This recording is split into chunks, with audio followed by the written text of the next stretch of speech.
बहुलक से कल हमने स्टार्ट किया था कंटेंट से रिलेटेड, और आज बहुलक से रिलेटेड हमारी सेकंड क्लास है। उम्मीद है कल का जो क्लास थी आपको क्वेश्चन समझ में आएंगे और उन क्वेश्चन से आपको काफ़ी हेल्प मिलेगी, काफ़ी अच्छे अच्छे कमेंट्स भी मिले। कमेंट्स के लिए थैंक यू आप लोगों का, और यही उम्मीद करते हैं कि इसी तरीके से आप कमेंट्स करते रहें। नंबर लिखे गए मोबाइल नंबर 9753749986, ये जो नंबर है इस नंबर से जो नए स्टूडेंट्स हैं वो इन नंबर में मैसेज करके जुड़ सकते हैं, पीडीएफ वगैरह का फ़ायदा ले सकते हैं और वीडियोस का और लाइव क्लासेस का फ़ायदा ले सकते हैं। जो नए स्टूडेंट्स हैं वो ये नंबर ज़रूर नोट कर लें, 9753749986। कल की क्लास में हमने क्वेश्चंस किए थे 10 क्वेश्चंस, जो कि प्रीवियस ईयर से जुड़े हुए क्वेश्चन थे, जो प्रीवियस ईयर में पूछे हुए जिस स्टैंडर्ड के क्वेश्चंस पूछे जाते वही। और आज आपके लिए क्वेश्चन लाए हैं उसी तरीके के, और लास्ट में एक क्वेश्चन डाउट फॉर सॉल्व है। कमेंट में एक क्वेश्चन को दोबारा समझाने के लिए बोला गया था, रिक्वेस्ट थी उसमें एक क्वेश्चन डबल से समझना उनको, तो वो वाला क्वेश्चन भी आपको आज लास्ट क्लास में मिलेगा। तो बहुलक से जुड़ी हुई हमारी जो क्वेश्चन की सीरीज है आज फिर से स्टार्ट करते हैं। क्वेश्चन नंबर 1 से स्टार्ट करते हैं। पहला हमारा क्वेश्चन है, निम्नलिखित में से कौन सा असत्य है? निम्नलिखित में से कौन सा असत्य है? पहला पॉइंट है, कृत्रिम सिल्क, आर्टिफिशियल जो सिल्क होता है का निर्माण सेल्यूलोज से होता है ना। सेल्यूलोज आपका कार्बोहाइड्रेट का जो एक प्रकार होता है वो सेल्यूलोज। अगला है, नाइलॉन 66 इलास्टोमर का एक उदाहरण है। तीसरा ऑप्शन है सी, प्राकृतिक रबर की दोहरी इकाई आइसोप्रीन होती है। और डी, स्टार्च और सेल्यूलोज ग्लूकोज के बहुलक है। क्वेश्चन है कि कौन सा असत्य, यानी कि 3 पॉइंट इसमें से जो है वो सत्य है। कृत्रिम सिल्क का निर्माण सेल्यूलोज से होता है, ये बिल्कुल सही है। सी, प्राकृतिक रबर की दोहरी इकाई आइसोप्रीन होती है, ये भी सही है।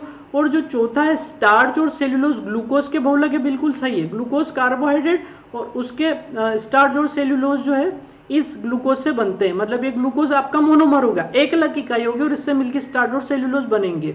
ठीक है, आपका जो है कार्बोहाइड्रेट का एक टाइप होता है पॉलीसेकेराइड्स, उसके एग्जांपल, उसके उदाहरण स्टार्च और सेल्यूलोज। तो बचा क्या, नाइलॉन 66 इलास्टोमर का उदाहरण है। और प्रीवियस क्लासेस में आपको इलास्टोमर के बारे में बता चुका हूँ कि इलास्टोमर जिनके अंदर जो है आपको बताया है इसके बारे में, मेथिलीन डायमीन और एडिपिक अम्ल से मिलकर बनता है, जल का एक अणु इससे क्या होता है, मुक्त होता है।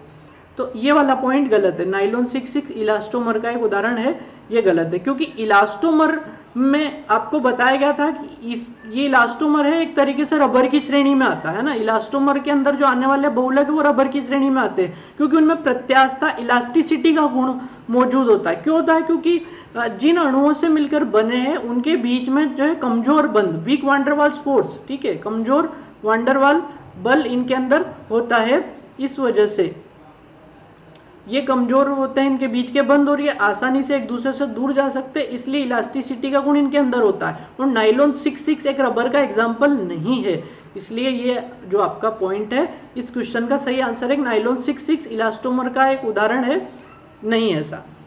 नाइलॉन 66 इलास्टोमर का एक उदाहरण है, नाइलॉन 66 जो है पॉलीएमाइड है, ठीक है, आपका जो कि हेक्सामेथिलीन डायमीन है ना। ये तो आपका पॉइंट हो गया बी वाला, नाइलॉन 66 इलास्टोमर का एक उदाहरण है, ये वाला गलत हो गया। अब नाइलॉन 66 के बारे में जानकारी ले लेते हैं अपन। और आज के जो क्वेश्चंस हम सॉल्व कर रहे हैं इनकी सबसे बड़ी खासियत है, हर क्वेश्चन से लगभग 2 से 3 क्वेश्चन आप कर पाएंगे। एक क्वेश्चन ही करेंगे लेकिन उससे 2 से 3 आंसर तैयार होंगे, यानी कि करेंगे समथिंग 9 से 10 क्वेश्चन और होंगे आपके समथिंग नहीं करते आपके 20 क्वेश्चन तैयार हो जाएंगे। आज क्लास को जरूर ध्यान से देखिए। नाइलॉन 66 पॉलीएमाइड है, पॉली यानी कई सारे, एमाइड यानी एमाइड बंध, अभी इस स्ट्रक्चर में समझाएंगे आपको। नाइलॉन 66 के पॉलीएमाइड है जो कि हेक्सामेथिलीन डायमीन, ये इसकी एक अलग इकाई है, क्या है, एक हेक्सामेथिलीन डायमीन और एक एडिपिक अम्ल, इन दोनों की क्रिया से नाइलॉन 66 का निर्माण होता है। यानी नाइलॉन 66 एक बहुलक हो गया और मेथिलीन डायमीन और एडिपिक अम्ल जो है वो एक अलग इकाइयां हो गई है, ठीक है। तो एक क्वेश्चन यहां तैयार हो जाएगा आपका कि जो नाइलॉन 6 होता है उसकी एकलक इकाई कौन सी, किससे मिलकर तैयार होता है, तो मेथिलीन डायमीन और एडिपिक अम्ल से तैयार होता है, ठीक है। उसके बाद एक क्वेश्चन ये, पॉलीएमाइड एमाइड बंध किसके अंदर होता है, नाइलॉन 6 के अंदर होता है।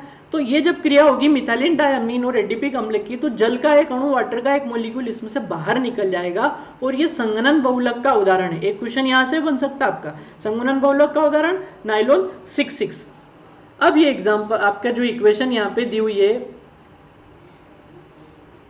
ये आपका जो है इथाइलिन डायमीन, हेक्सामिथाइलिन डायमीन है, ठीक है, ये आपका हेक्सामिथाइलिन डायमीन और ये आपका एडिपिक अम्ल, ठीक है, ये हेक्सामिथाइलिन डायमीन है, ये डायमीन आपका,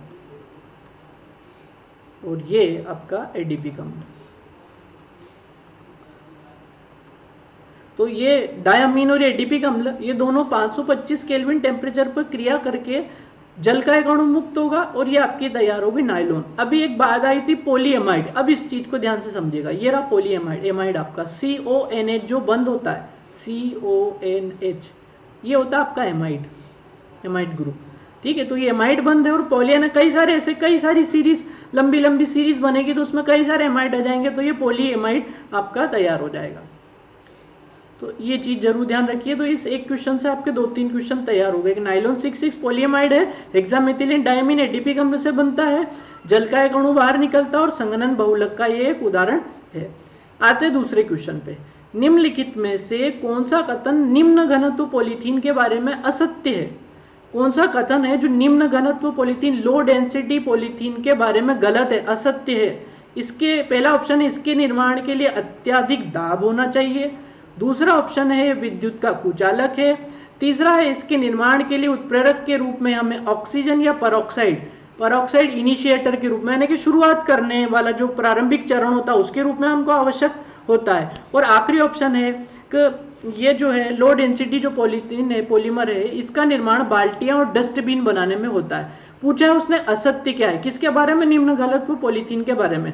तो अपन आंसर देखने से पहले एक्सप्लेनेशन समझते हैं, उसके बाद आंसर आप अपने आप चुटकी बजाते ही निकाल लेंगे। निम्न घनत्व पॉलीथीन, लो डेंसिटी जो पॉलीथीन है, इसका निर्माण किससे होता है? इथीन से, बिल्कुल करेक्ट। इथीन के कई सारे molecule, CH2 double bond CH2 या आपका इथीन है, इसके कई सारे मॉलिक्यूल जब जुड़ जाएंगे तो आपका ये जो है पॉलीथीन तैयार हो जाएगा, है ना। इसका तापमान लगभग कितना होता है? 473 केल्विन होता है, दाब लगभग 1500 वायुमंडलीय दाब। तो एक पॉइंट आपका यहाँ बन गया है, जो उसने दे रखा है दाब जो है कम होता, ये रहा आपका एक पॉइंट, इसका अत्यधिक दाब की आवश्यकता होनी चाहिए इसके निर्माण के लिए, अत्यधिक दाब, तो ये सही है, ठीक है। दाब कितना? समथिंग जो 1500 एटमॉस्फेरिक जो है प्रेशर इसका होना चाहिए, 1500 वायुमंडलीय दाब। फिर अगला पॉइंट है उत्प्रेरक के रूप में ऑक्सीजन के ट्रेसेस होते हैं, तो यही एक पॉइंट यहाँ दे रखा है इसका, इसके निर्माण के लिए उत्प्रेरक के रूप में ऑक्सीजन या पेरोक्साइड जो एज ए इनिशिएटर, यानी प्रारंभिक अवस्था में, या ऑक्सीजन के थोड़े से ट्रेसेस, हल्के कण भी उपस्थित होंगे तो भी इसका काम हो जाएगा। यह विद्युत का कुचालक है, बिल्कुल है, ये एक पॉइंट यहाँ दे रखा है विद्युत का कुचालक है, तो ये पॉइंट इसके अंदर है, ये भी है उत्प्रेरक के रूप में, ये वाला हो गया। अत्यधिक दाब होना चाहिए, तो बचा कौन सा? आखिरी वाला, ठीक है। तो इसका भी देख लेते हैं। इसका जो उपयोग है पतली प्लास्टिक फिल्म्स, बैग और विद्युत तार आवरण के रूप में होता है। विद्युत तार मतलब जो बिजली के जो केबल होती है उसके जो इंसुलेशन होता है, जो वायर होता है, ऊपर का जो कवर होता है, वो इसका बना होता है, ठीक है। तो ये इसका पॉइंट ठीक है। और ये वाला जो आखिरी डी वाला पॉइंट है, ये क्या बोलता है? इसका उपयोग बता रहा है कि तो बाल्टियां और डस्टबिन बनाने में काम में आ रहा है आपका, ये बाल्टियां और डस्टबिन, तो ये सही नहीं है इसका। तो डी वाला ऑप्शन करेक्ट है कि इसका निर्माण जो है बाल्टियां डस्टबिन बनाने में होता है, इसका निर्माण इसमें नहीं होता, इसका निर्माण होता है प्लास्टिक फिल्म्स, बैग और विद्युत तार आवरण के रूप में। अब आप देखिए ये क्वेश्चन पूछा गया था कौन सा असत्य, लेकिन आपने इससे सीख के लिया कि जो निम्न घनत्व पॉलीथीन होता है इथीन से बनता है, यानी कि क्वेश्चन तो तैयार हो गया। इथीन इसका क्या हो गया? एकलक इकाई होगी, ठीक है। उसके बाद इसका तापमान जब इसको बनाएंगे, ठीक है, निम्न घनत्व पॉलीथीन को बनाएंगे तो 473 केल्विन तापमान होगा, ये भी ठीक है। दाब लगभग 1500 वायुमंडलीय दाब होगा, ये भी आपने सीख लिया। विद्युत का कुचालक, उत्प्रेरक के रूप में ऑक्सीजन के ट्रेसेस, तो ये सारे पॉइंट कहीं ना कहीं किसी क्वेश्चन में आ सकते हैं। रासायनिक रूप से अक्रिय होता है, ये बताना भूल गया आपको, रासायनिक रूप से अक्रिय होता है। किसी भी विलयन के अंदर, एसिड के अंदर, बेस के अंदर जब इसको डाल देंगे तो ये अक्रिय है, उसके साथ क्रिया नहीं करेगा। पतली प्लास्टिक फिल्म्स, बैग आदि विद्युत तार आवरण के रूप में इसका उपयोग होता है। तो इस क्वेश्चन से बहुत सारे क्वेश्चन आपके तैयार हो जाएंगे और उम्मीद है समझ में आया होगा आपको। अगला क्वेश्चन है निम्न में से कौन सा सहबहुलक कोपॉलीमर का उदाहरण है? सहबहुलक, ठीक है, निम्न में से कौन सा सबहुलक का उदाहरण है? ब्यूना एस है, टेफ्लॉन है, पीवीसी है या पॉलीप्रोपाइलिन है? ब्यूना एस, टेफ्लॉन, पीवीसी या पॉलीप्रोपाइलिन। पूछा क्या? सबहुलक, तो इसका सही आंसर है ब्यूना एस। अब वो सही आंसर कैसे है वो अपन देखते हैं। पहले सबहुलक के बारे में जानकारी लेते हैं, है क्या? ऐसे बहुलक जो कि अलग अलग एकलक इकाइयों से बने हैं, मतलब जैसे ब्यूना ऐसे, तो जिन इकाइयों से मिलकर बना वो अलग अलग एकलक इकाइयां है, एक ही क्रियात्मक समूह नहीं, अलग अलग है, अलग अलग इकाइयां ही पूरी अलग अलग है। तो इस तरीके जो बहुलक होते हैं उसको हम क्या बोलेंगे? सबहुलक। और ये जो सबहुलक है ये योगात्मक बहुलक के क्या है? एक प्रकार है। तो एक क्वेश्चन आपका यहाँ तैयार होगा कि योगात्मक बहुलक का एक उदाहरण क्या हो गया? सबहुलक। और सबहुलक के उदाहरण क्या हो जाएंगे? ब्यूना एस और ब्यूना एन, ये सबहुलक के उदाहरण है। तो यहाँ से भी आपके इस क्वेश्चन से दो क्वेश्चन तैयार हो गए। पहला तो सबहुलक क्या है कि कई सारी इकाइयाँ जब अलग अलग इकाइयाँ एकलक इकाइयाँ आपस में जुड़ जाती है तो वो कोपोलिमर सबहुलक का निर्माण करती है। सबहुलक किसका उदाहरण है? योगात्मक बहुलक का। और ये जो सबहुलक है इसके उदाहरण में क्या जाएगा? ब्यूना एस और ब्यूना एन। ठीक है। चौथा क्वेश्चन, निम्न में से कौन सा कार्बनिक यौगिक, निम्न में से कौन सा कार्बनिक यौगिक पॉलिएस्टर डेक्रोन के निर्माण के लिए जो है बहुलीकृत होता है? निम्न में से कौन सा कार्बनिक यौगिक, पॉइंट किस पे ध्यान देना है आपको? ये आपका पॉलिएस्टर डेक्रोन पे ध्यान देना है। ठीक है, पॉलिएस्टर डेक्रोन के निर्माण के लिए बहुलीकृत होता है। ये पॉलिएस्टर डेक्रोन के निर्माण के लिए बहुलीकृत होता है। अब क्वेश्चन क्या बोल रहा है कि ये कुछ कार्बनिक यौगिक दिए हुए हैं, इन कार्बनिक यौगिकों में पॉलिएस्टर डेक्रोन हमको बनाना है, तो इनमें से कौन सा जो है पॉलिएस्टर डेक्रोन बना देगा? मतलब कुल मिला के वो एकलक इकाई पूछ रहा है, किसकी? पॉलिएस्टर डेक्रोन की। इसकी एकलक इकाई पूछ रहा है। पॉलिएस्टर का एक प्रकार है डेक्रोन, उसकी एकलक इकाई एक डेक्रोन किससे मिलकर बना है, ये क्वेश्चन समझना है आपको। बहुत सी बार बहुलक वाला ये जो चैप्टर है इसमें क्वेश्चन समझना भी बड़ा है, इसलिए हिंदी और इंग्लिश वर्ड दोनों यूज करें, क्वेश्चन समझेंगे तो ये आंसर सही जाएगा। तो ए वाला ऑप्शन है प्रोपाइलिन और पैराग्लाइकोल, दूसरा ऑप्शन है बेंजोइक अम्ल और इथेनॉल, तीसरा ऑप्शन है टेरेथेलिक अम्ल और इथाइलिन ग्लाइकोल और चौथा है बेंजोइक अम्ल और पैराग्लाइकोल। तो इसका सही आंसर है ये वाला सी, टेरेथेलिक अम्ल और इथाइलिन ग्लाइकोल। सही सी वाला आंसर इसका सही है कि इथाइलिन ग्लाइकोल और टेरेथेलिक अम्ल ये दोनों मिलकर पॉलिएस्टर डेक्रोन का निर्माण करेंगे। आइए अब पॉलिएस्टर डेक्रोन के बारे में थोड़ी जानकारी इकट्ठी करते हैं। क्या है कि ये सबसे पहली जानकारी, ये संघनन बहुलक का उदाहरण है। संघनन बहुलक के बारे में कल की क्लास में हम बात कर चुके हैं। संघनन बहुलक क्या होता है, योगात्मक बहुलक क्या होता है। तो ये संघनन बहुलक का एक उदाहरण है। और संघनन बहुलक का एक उदाहरण होता है पॉलीएस्टर। पॉली यानी कई सारे और एस्टर ग्रुप जब जुड़ते जाए, एस्टर क्रियात्मक समूह, तो क्या बन जाए? पॉलिएस्टर। और जब आप जानते हैं ये कपड़ा होता है इसका, जिसका एक प्रकार क्या है? टेरिलीन है। किसका प्रकार है? पॉलिएस्टर का। क्या है? टेरिलीन। तो इसको ध्यान रखें। और टेरिलीन को ही हम क्या कहते हैं? डेक्रोन। तो क्या चीज ध्यान रखनी है कि पॉलिएस्टर की का एक प्रकार है टेरिलीन, और टेरिलीन को ही हम क्या बोलते हैं? डेक्रोन। यानी कि टेरिलीन नाम से भी आ सकता है और डेक्रोन नाम से भी आ सकता है। तो ये तो समझ में आ गया कि जो पॉलिएस्टर जिसके बारे में बात करें, टेरिलीन, ये डेक्रोन, ये संघनन बहुलक का उदाहरण है। अब बनाने की विधि देखते हैं कि कैसे बनता है और इसकी एकलक इकाई है क्या। इस क्वेश्चन से काफी क्वेश्चन तैयार हो जाएंगे आपके। ठीक है, एक तो ये तैयार हो गया आपका संघनन बहुलक का उदाहरण है पॉलिएस्टर के अंदर टेरिलीन और डेक्रोन। फिर क्या तैयार हो रहा है कि ये किससे मिलकर बना है? इथाइलिन ग्लाइकोल और पैरा टेरिप्थिलिक अम्ल। ये पैरा टेरिप्थिलिक अम्ल और इथाइलिन ग्लाइकोल की क्रिया से बनता है। और किसकी उपस्थिति में? जब कोई दुर्बल क्षार जैसे कि कैल्शियम एसीटेट ये होगा तो इथाइलिन ग्लाइकोल और पैरा टेरिप्थिलिक अम्ल की जब आप अभिक्रिया करवाएंगे तो आपको क्या मिल जाएगा? डेक्रोन मिल जाएगा। ये आपका इथाइलिन ग्लाइकोल, CH2 दो बार OH होगा तो इथाइलिन ग्लाइकोल बन जाएगा। ठीक है, ये आपका इथाइलिन ग्लाइकोल का सूत्र।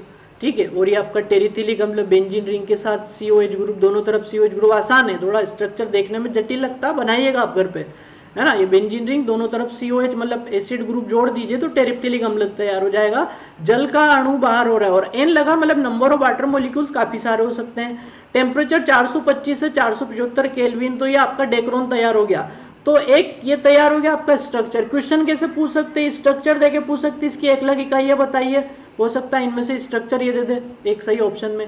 ठीक है। तो अगर आपको इनकी संरचनाएं पता होगी तो आप आसानी से पता लगाएंगे कि इथाइलिन ग्लाइकोल टेरिप्थिलिक अम्ल। या फिर क्वेश्चन ऐसे पूछ सकता है ये दोनों एकलक इकाइयों का स्ट्रक्चर दे दे, इन एकलक इकाइयों किस किस बहुलक का निर्माण होगा, और इसमें से एक डेक्रोन का स्ट्रक्चर दे दे, या नाम से पूछ ले डेक्रोन का निर्माण किससे होगा, जो कि एक क्वेश्चन है इथाइलिन ग्लाइकोल टेरिप्थिलिक अम्ल से। तो क्वेश्चन किसी भी तरीके से पूछ सकते हैं। हम एक क्वेश्चन के साथ 3 से 4 क्वेश्चन तैयार कर रहे हैं, और आप इन क्वेश्चन को करिए और अलग अलग क्वेश्चन को फिर जब आप सोल्व करेंगे तो आपको लगेगा कि एक क्वेश्चन से हमारे कई क्वेश्चन सोल्व हो रहे हैं। अगर आपने इनका कॉन्सेप्ट याद कर लिया तो उस कॉन्सेप्ट को याद करना पड़ेगा और लिख जरूर लीजिएगा एक बार। अगला क्वेश्चन है आपका डेक्रोन में एस्टर बंध, ठीक है, आपका होता है, ये इसी डेक्रोन का एक पॉइंट है। हाँ, ये एक क्वेश्चन और ये भी आपका इससे तैयार होगा कि डेक्रोन के अंदर कौन सा बंध होता है, एस्टर बंध होता है, एस्टर लिंकेज। एक क्वेश्चन ये भी पूछ सकता है, ऑप्शन दे दे जिसमें एक डेक्रोन भी शामिल हो, किसके अंदर किस बहुलक के अंदर एस्टर बंध उपस्थित है। तो हमारा सही आंसर क्या होगा, डेक्रोन। यहाँ पे डेक्रोन के अंदर कौन सा बंध है, एस्टर बंध उपस्थित है। एस्टर का सूत्र होता RCOOR, ठीक है। ये आपका एक R, इधर भी आपके इतने सारा आ रहे हैं CH2 और ये COO, ठीक है। तो ये क्रियात्मक समूह हो गया आपका एस्टर, तो इसलिए इसमें एस्टर बंध होता है। और ये ध्यान रखना है आपको, इससे क्वेश्चन आया हुआ है पहले, एस्टर बंध किस में, तो सही आंसर हो जाएगा अगर ऑप्शन में डेक्रोन है तो सही आंसर है। निम्नलिखित में से, अगला क्वेश्चन पढ़ते 5वां, निम्नलिखित में से कौन सा बहुलक है, बहुत ही काम के क्वेश्चन है सारे, आज जितने भी क्वेश्चन है बहुत मेहनत से निकाल के लाए आपके लिए, और इनको करिएगा। और मैं डेफिनेटली श्योर हूँ कि आप इनकी तैयारी कर लेंगे तो इससे रिलेटेड किसी भी तरह क्वेश्चन आप बहुत आसानी से हल कर लेंगे अगर आपको कॉन्सेप्ट याद होगा तो। निम्नलिखित में से कौन सा बहुलक है जिसका उपयोग रंग रोगन पदार्थों जैसे पेंट्स, लेकर्स के निर्माण में होता है। बहुत काम का क्वेश्चन है, क्या है फिर से देख ले, किसका उपयोग, कौन सा बहुलक है यहाँ जो दिए हुए हैं जिसका उपयोग रंग रोगन के जो पदार्थ होते हैं उसके निर्माण में होता है ना। क्या तो पॉलीप्रीन है, या पॉलीविनाइल क्लोराइड PVC है, या ब्यूना S है, या ग्लिप्टल है, और सही जवाब है ग्लिप्टल, D वाला। अब कैसे इसको देखते अपन कि ये क्या काम करता है, कैसे काम करता है। ग्लिप्टल संगनन बहुलक का एक उदाहरण है, क्वेश्चन यही तैयार हो गया। ग्लिप्टल किसका उदाहरण है, संगनन बहुलक का, ठीक है। इसकी एकलक इकाइयाँ क्या है, इसकी एकलक इकाइयाँ इथाइलिन ग्लाइकोल और थैलिक अम्ल, थैलिक एसिड और इथाइलिन ग्लाइकोल एकलक इकाइयाँ है किसकी, ग्लिप्टल की। यानी कि इथाइलिन ग्लाइकोल और थैलिक एसिड से, थैलिक अम्ल से मिलकर क्या तैयार होता है, ग्लिप्टल। क्या काम है ग्लिप्टल का, रंग रोगन के जो पदार्थ होते हैं, रंग रोगन से जुड़े पदार्थ, उनके निर्माण में ये मदद करता है। तो एक क्वेश्चन क्या तैयार हो गया आपका कि एकलक इकाइयों से ग्लिप्टल बना है। आगे, जब ग्लिप्टल का विलयन किसी उपयुक्त विलायक में घुलनशील होता है। क्वेश्चन ये हमारा कि रंग रोगन के रूप में पदार्थ जो बनाए जाते हैं, पेंट्स, वार्निश वगैरह, उनमें ये काम में आता है। तो कैसे काम में था उसको ध्यान से समझे कि जब ग्लिप्टल का विलयन, यानी हमने क्या किया, ग्लिप्टल का विलयन तैयार किया, किसी उपयुक्त विलायक में घुलनशील होता है, ये विलयन है। और कोई ऐसा लिक्विड हमने ले लिया, ऐसा सॉल्वेंट विलायक ले लिया जिसमें ये विलयन ग्लिप्टल का आसानी से घुल जाए। और ग्लिप्टल वाष्पित अवस्था में, ग्लिप्टल कौन सी अवस्था में, वाष्पित, यानी ग्लिप्टल के अंदर वेपोराइजेशन का गुण है। तो वाष्पित अवस्था में ये एक मजबूत किंतु गैर लचीली फिल्म बना लेता है ना, इतना हार्ड हो जाएगा। मतलब कि हमने क्या किया, ग्लिप्टल का विलयन लिया, उसको एक सूटेबल विलायक के अंदर, उपयुक्त विलायक में घोल दिया, और ये जो ग्लिप्टल जब ये वाष्प बन के उड़ेगा तो उसके बाद ये एक मजबूत और एक गैर लचीली, यानी कि जो हिलडुल नहीं सके, नॉन फ्लेक्सिबल फिल्म परत बना लेगा। इसलिए इसका उपयोग जो है रंग रोगन वाले पदार्थों में किया जाता है, ताकि ये जब बनाए तो वो जो पेंट है वो आसानी से निकले नहीं, वो मजबूती प्रदान करेगा उस पेंट को। तो उम्मीद है क्वेश्चन समझ में आया होगा। फिर से देख ले कि इथाइलिन ग्लाइकोल और थैलिक एसिड से मिलकर ग्लिप्टल बना है, और ग्लिप्टल का विलयन किसी सूटेबल सॉल्वेंट में मिला के ग्लिप्टल फिर वाष्पित होता है, और वाष्पित होने के बाद एक मजबूत फिल्म का, एक परत का निर्माण करेगा जो कि गैर लचीली, मतलब इधर उधर हिलती नहीं है। इसलिए इसका उपयोग जो है रंग रोगन वाले पदार्थों में किया जाता है। चलिए आगे का क्वेश्चन 9, ये भी रंग रोगन से जुड़ा हुआ क्वेश्चन आ गया आपका। नेरोलेक पेंट का नाम सुना ही है, देखा भी होगा, काम में आया भी होगा। नोवोलेक एक रेखीय बहुलक है, लीनियर पॉलीमर है, जो कि पेंट्स में उपयोग होता है ना। ये कलर वार्निश के जो पेंट्स वगैरह जो होते हैं उनके अंदर नोवोलेक जो है उपयोग में आता है। तो इनमें से कौन है नोवोलेक, ठीक है। नोवोलेक एक रेखीय बहुलक है, लीनियर पॉलीमर है, जो कि पेंट्स में उपयोग होता है। इसमें से कौन है जो नोवोलेक है या नोवोलेक का निर्माण करेगा। 1,3-ब्यूटाडाइन है स्टाइरिन का सहबहुलक मिथाइल मेथाएक्रिलेट के सहबहुलीकरण से, फिनोल व फॉर्मेल्डिहाइड के संघनन उत्पाद के रूप में, और मेलामाइन और फॉर्मेल्डिहाइड के सहबहुलीकरण से। तो इसका सही जवाब है सी वाला, फिनोल और फॉर्मेल्डिहाइड जब आपस में क्रिया करेंगे, संघनन की क्रिया करेंगे, तो जो उत्पाद बनेगा वो हमारा क्या बनेगा, नोवोलेक। कैसे बनेगा उसके बारे में एक छोटी सी जानकारी इकट्ठी करते हैं। फॉर्मेल्डिहाइड को, फॉर्मेल्डिहाइड हमारा ठीक है, एल्डिहाइड का सबसे पहला member HCHO formaldehyde, phenol C6H5OH ये आपका फिनोल। तो फॉर्मेल्डिहाइड को जब फिनोल की अधिक मात्रा में, मात्रा किसकी ज्यादा होनी चाहिए, फिनोल की, उत्प्रेरक की उपस्थिति में गर्म करेंगे तो ऑर्थो और पैरा हाइड्रोक्सी बेंजाइल एल्कोहल बनेगा। फिर से देखो क्या लिया, फॉर्मेल्डिहाइड लिया, एक्सिस में ज्यादा क्वांटिटी में क्या लिया, फिनोल लिया, और दोनों की आपस में क्या करवाई, अभिक्रिया करवाई, गर्म करे, उत्प्रेरक की उपस्थिति, तो ortho para hydroxy benzyl alcohol बनता है। दो प्रकार के, एक तो ऑर्थो और एक पैरा। फिर क्या होगा, आर्थो हाइड्रोक्सी जो बेंजाइल एल्कोहल है ये संघनित होकर, कौन सा वाला, आर्थो, पैरा नहीं, आर्थो हाइड्रोक्सी बेंजाइल एल्कोहल संघनित होगा, यानी इसके मॉलिक्यूल आपस में संघनित होंगे, और एक सीधे सीधे एक रेखा लीनियर पॉलीमरी स्ट्रक्चर दे रखा है, रेखीय बहुलक का निर्माण करेंगे, जिसको क्या बोला गया है, नोवोलेक कहा गया है। ये नोवोलेक का स्ट्रक्चर ध्यान से देखिए, ये बेंजीन रिंग OH मतलब फिनोल, और ये CH2 यहाँ इस पोजीशन पे जोड़ते जाइए, बहुत आसान स्ट्रक्चर। ये क्या हो गया, नोवोलेक। किससे मिलके बना है ये हमारा, ये बना फिनोल और फॉर्मेल्डिहाइड से। फिनोल ले लिया, फॉर्मेल्डिहाइड ले लिया, फिनोल ज्यादा क्वांटिटी में लिया, उत्प्रेरक की उपस्थिति में गर्म की अभिक्रिया करवाई, तो दो प्रकार के बेंजाइल एल्कोहल बने, एक ऑर्थो और एक पैरा हाइड्रोक्सी बेंजाइल एल्कोहल। उसमें से ऑर्थो हाइड्रोक्सी बेंजाइल एल्कोहल ये आपस में इसके मॉलिक्यूल्स, इसके अणु संघनित होकर जुड़ेंगे, एक लंबी श्रृंखला का निर्माण कर देंगे, रेखीय बहुलक लीनियर पॉलीमर, जिसको क्या नाम देंगे, नोवोलेक। ये क्वेश्चन जरूर ध्यान रखिए, नोवोलेक का स्ट्रक्चर पूछा जा सकता है, इसका उपयोग पूछा जा सकता है, इसकी एकलक इकाइयां पूछी जा सकती है, इंपॉर्टेंट क्वेश्चन है ये। चलिए आगे बढ़ जाते हैं 7वें क्वेश्चन पर। निम्नलिखित में से नियोप्रीन का एकलक कौन सा है, एकलक मतलब सिंगल यूनिट, इनडायरेक्टली ये समझ ले कि नियोप्रीन किससे बनता है ये, और स्ट्रक्चर दे दिए, नाम नहीं दिया। इस तरह के क्वेश्चन आने की संभावना है, या तो आपको पॉलीमर दे देंगे और मोनोमर पूछेंगे, मतलब बहुलक दे देंगे और एकलक इकाई पूछी जाएगी, या फिर जो है स्ट्रक्चर दे सकते हैं। ठीक है, बहुलक देके एकलक पूछ लेंगे, एकलक देके बहुलक पूछ लेंगे, और उनके स्ट्रक्चर याद रखना इसलिए बहुत आवश्यक हो गया हमारे लिए। ठीक है, पहला है CH2 double bond CCl double bond CH2, अगला है CH2 double bond CCH3CH double bond CH2, फिर CH2 double bond CH single bond C triple bond CH, और अगला है CH2 double bond CH single bond CH double bond CH2। Neoprene पूछ रहा, neoprene, और इसका सही जवाब है ए वाला। ठीक है, क्लोरोप्रीन नाम है इसका, जो फर्स्ट वाला स्ट्रक्चर है इसका नाम क्या है, क्लोरोप्रीन। ये रहा हमारा फर्स्ट स्ट्रक्चर।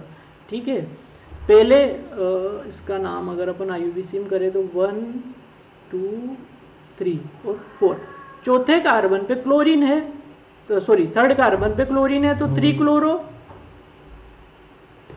4 कार्बन है पहले और तीसरे पे डबल बॉन्ड है तो 1 3, 4 कार्बन है तो ब्यूटाडाइन है ना, 2 बार डबल बॉन्ड है तो ब्यूटाडाइन, और 1 3 पहले पोजीशन पे और 3 पोजीशन पे डबल बॉन्ड है, तो ये 3 क्लोरो 1 3 ब्यूटाडाइन है, इसको क्लोरोपिन बोल रहे हैं।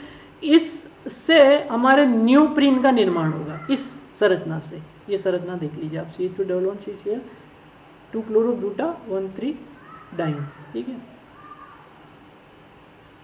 नियोप्रीन को हम डाइप्रीन भी कहते हैं, एक और नाम तैयार हो गया। नियोप्रीन का एक और नाम क्या, डाइप्रीन नाम से आ सकता है।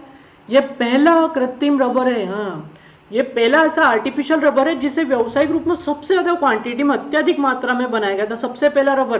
तो ये क्वेश्चन भी आ सकता है कि उस पहले कृत्रिम रबर का नाम बताइए जिसे सबसे अधिक मात्रा में व्यावसायिक रूप से बनाया गया, सबसे पहला रबर। तो आंसर क्या हो जाएगा, नियोप्रीन या डाइप्रीन। और ये किसकी एकलक इकाई, ये किससे मिलकर बना, इसकी एकलक इकाई है क्लोरोप्रीन। ठीक है, ये क्लोरोप्रीन और ये आपका नियोप्रीन, दोनों स्ट्रक्चर देख लिया, CH2 double bond CCl CH double bond CH2, और ये आपका तैयार हो गया नियोप्रीन, कृत्रिम रबर, और ये क्लोरोप्रीन। ये स्ट्रक्चर याद रखिए क्योंकि स्ट्रक्चर क्वेश्चन आ सकते हैं, और अगला क्वेश्चन हमको स्ट्रक्चर से रिलेटेड ही जुड़ा हुआ दिख रहा है। क्वेश्चन नंबर 8, नीचे दिए गए बहुलक संरचना में से कौन सा सही नहीं है। नाम दे दिए बहुलकों के, सामने संरचनाएं दे दी, हमें बहुलक और संरचना को पहचानना है कि कौन सा बहुलक उसकी सही संरचना नहीं बता रहा है। नियोप्रीन, ये नियोप्रीन का अभी देखा आपने ऊपर ही लिखा है, इसीलिए पहले ये क्वेश्चन और फिर ये लाया गया आपके लिए ताकि आप थोड़ा गेस कर सके। CH2CCl डबल बॉन्ड CH2, ठीक है, ये नियोप्रीन। ये टेरिलीन, बेंजीन रिंग और CO, और इधर CO CH2 नाइलॉन 6 ये नाइलॉन C6 का स्ट्रक्चर, और ये Teflon CF2 single bond CF2, बहुत आसान है टेफ्लॉन का स्ट्रक्चर। तो उसका सही जवाब है नियोप्रीन। टेरिलीन का सही स्ट्रक्चर है, नाइलॉन 6 का भी है और टेफ्लॉन का भी है, सही स्ट्रक्चर है। केवल आपका जो स्ट्रक्चर है आप यही मिला लीजिए, ये 1 2 3 4 कार्बन है और इसके अंदर 1 2 3 4 5 कार्बन, यानी कि हमारा सही जवाब क्या है, नियोप्रीन का स्ट्रक्चर यहाँ पे आपने गलत दिया है, बाकी सारे स्ट्रक्चर सही हैं। स्ट्रक्चर याद कर लीजिए आप। आखिरी क्वेश्चन है आज का, पॉलीमर से जुड़ा हुआ, फिर एक डाउट वाला क्वेश्चन सोल्व करेंगे अपन। बेकेलाइट में जो रिंग्स होती है, मतलब जो चक्र होते हैं, वो एक दूसरे से जुड़ी होती है। जो रिंग, जो श्रृंखला होती है, वो किस से जुड़ी होती है? CH2 बॉन्ड से जुड़ी होती है। CH2 बॉन्ड, पहला ऑप्शन है CH2 बॉन्ड से जुड़ी है, या ऑक्सीजन बॉन्ड से जुड़ी हुई है, या ये CH2OH इकाई से जुड़ी हुई है, या केवल कार्बोनिल जो कंपाउंड ग्रुप है हमारा C डबल बॉन्ड O उससे जुड़ी हुई है। तो पहले जब तक बेकेलाइट का स्ट्रक्चर आपको पता नहीं होगा आप नहीं बता सकते। आंसर यहाँ दिया CH2। तो बेकेलाइट की जानकारी इकट्ठी कर लेते, क्योंकि बेकेलाइट का एक क्वेश्चन यहाँ आप कर लीजिए, इसका स्ट्रक्चर और लगभग सारी जानकारी अपने को मिल जाएगी। देखिए LH बेकलैंड साइंटिस्ट थे, उनने इसको सबसे पहले डिस्कवर किया था 1910 के अंदर, 1910 के अंदर। तो उन्हीं के नाम पे इसको जो है बेकेलाइट बोल दिया गया। क्षार की उपस्थिति में, कोई बेस है उसकी उपस्थिति में फॉर्मल्डिहाइड, ठीक है, फॉर्मल्डिहाइड ले लिया को फिनॉल से क्रिया करके इसको बनाया और बेकेलाइट नाम दिया गया। किस किस की क्रिया? फॉर्मल्डिहाइड और फिनॉल की क्रिया से बनाया हमने, और क्या नाम दिया? बेकेलाइट। और ये बेकेलाइट का स्ट्रक्चर, यही क्वेश्चन पूछा था उसने कि जो रिंग्स हैं वो रिंग्स किससे जुड़ी हुई है? ये रिंग एक, ये 2 रिंग, ये तीसरी रिंग, ऐसी कई सारी रिंग जुड़ी हुई है। और ये रहा स्ट्रक्चर, किससे जुड़ी हुई है? CH2 इकाई से, ये रिंग, ठीक है। तो ये CH2 इकाइयों से जुड़ा हुआ है, तो सही जवाब है CH2। तो दोस्तों ये तो पॉलीमर से जुड़े हुए, हमारे बहुलक से जुड़े हुए क्वेश्चन थे। अब एक क्वेश्चन था ऑर्गेनिक रिएक्शन से जुड़ा हुआ, है ना, उसको मैंने शॉर्ट में समझाने की फिर से कोशिश की, समझ लें, शॉर्ट में लिखा है। क्वेश्चन था कि निम्नलिखित में से उपयुक्त अभिकर्मक कौन सा है जिसे एक 1-फिनाइल प्रोपेन को बेंजोइक अम्ल में परिवर्तित करने के लिए उपयोग किया जाता है ना। क्या है क्वेश्चन कि कौन सा उपयुक्त अभिकर्मक है? क्या लिया है? 1-फिनाइल प्रोपेन, काय में बदलना है? बेंजोइक अम्ल में। तो इनमें से क्या काम में आएगा? केमेनोपोर, OH- माध्यम में, कंसंट्रेट एस्ट्रोसोपोर, या पाइरिडीनियम क्लोरोक्रोमेट, या एल्कोहलिक KOH। तो इसका सही जवाब था केमेनोपोर, वो भी क्षारीय माध्यम में OH- में। कैसे ये रिएक्शन देख ले, ये फिनाइल प्रोपेन है, बेंजीन रिंग CH3, है ना, आपका जो है एरोमेटिक कंपाउंड है, साथ में एलिपेटिक कंपाउंड भी है। ये ऑक्सीडेशन, ऑक्सीकरण करेंगे अपन जब इस तरीके के कंपाउंड यौगिकों का ऑक्सीकरण करेंगे केमेनोपोर OH- की उपस्थिति में, तो क्या होगा कि ये C और H के बीच का बॉन्ड टूटेगा और यहाँ 2 ऑक्सीजन आके जुड़ जाएंगे, तो COOH मतलब बेंजोइक अम्ल तैयार हो गया। यानी कि इसके ऑक्सीकरण से क्या बन रहा है? बेंजोइक अम्ल। अब बचे हुए कार्बन और हाइड्रोजन CO2 और H2 बना के अलग हो गए। इसके साथ मैंने एक चीज बताई थी, जितने भी हाइड्रोकार्बन है, वो ये हाइड्रोकार्बन है, बेंजीन और ये सारे, तो जितने भी हाइड्रोकार्बन है उनके ऑक्सीकरण से या दहन से हमेशा एक ही प्रकार का जो है उत्पाद बनेगा, वो है CO2 और H2O। तो ये तो समझ में आ गया। क्वेश्चन यही था कि 1-फिनाइल प्रोपेन है, उसका ऑक्सीकरण के लिए हमें क्या चाहिएगा ताकि हमको बेंजोइक अम्ल मिल जाए, तो केमेनोपोर और OH- की उपस्थिति में। केमेनोपोर क्यों यूज में आ रहा है? क्योंकि ये ऑक्सीडाइजिंग एजेंट है, ऑक्सीकारक है, तो ऑक्सीकरण का काम करेगा। अब एक और है उसके नीचे, ये थोड़ा एक्स्ट्रा मैंने आप लोगों के लिए लिखा है कि CH3 मतलब टर्शरी ब्यूटाइल बेंजीन है, बेंजीन, और एक कार्बन के 3 तरफ R है, ये कार्बन है इधर, इधर और इधर, 3 तरफ R है, तो ये टर्शरी नेचर का हो गया, ठीक है। और ये सब कार्बन है, तो इसका नाम हो गया टर्शरी। ये ब्यूटाइल है, 1 2 3 4 कार्बन के लिए ब्यूटाइल, टर्शरी नेचर का, और बेंजीन है तो टर्शरी ब्यूटाइल बेंजीन। इसका ऑक्सीकरण के अंदर कोई अभिक्रिया नहीं हो रही। अब देखिए इसमें कोई ज़्यादा फर्क नहीं है, ये हमारा प्रोपेन था और ये जो है ब्यूटाइल है, टर्शरी नेचर का, लेकिन फर्क ये यहाँ पे कोई हाइड्रोजन नहीं और यहाँ पे हाइड्रोजन था तो आसानी से ऑक्सीकरण होके एसिड दे दिया। अब यहाँ हाइड्रोजन ही नहीं है तो ऑक्सीकरण करके एसिड कैसे बनेगा, इसलिए नो रिएक्शन। और रीज़न क्या है कि यहाँ पे बेंजाइलिक हाइड्रोजन उपस्थित नहीं है।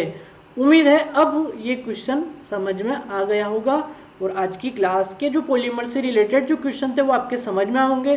फिर भी अगर डाउट हो तो आप बिना झिझक के कमेंट बॉक्स में लिखिए, इन वीडियोस को शेयर कीजिए ताकि ज़्यादा ज़्यादा सबके पास पहुँचे। जो भी पीएनएसटी से जुड़ी हुई या अदर केमिस्ट्री से जुड़ी हुई जो तैयारियां कर रहे हैं उनके लिए भी बहुत हेल्पफुल क्वेश्चन है। ठीक है, आपके कमेंट से हमको इंस्पिरेशन मिल रहा है और आपके लिए काफ़ी मेहनत और तैयारी करके हम ये क्वेश्चंस लेके आ रहे हैं। इसी तरीके से आप वीडियोस देखिए, शेयर कीजिए, चैनल को सब्सक्राइब कीजिए। ठीक है, बाकी कल लास्ट क्लास रहेगी आपकी बहुलक की लास्ट क्लास होगी कल। जो और बचे हुए क्वेश्चन हैं, जो एक ये जो पॉइंट छूट गए हैं उनको कवर कर लिया जाएगा। उसके बाद आगे दूसरे कंटेंट से रिलेटेड आपकी क्लास होगी। तो कल और क्लास है पॉलीमर की, उसको मिस मत करिएगा। ठीक है, थैंक यू।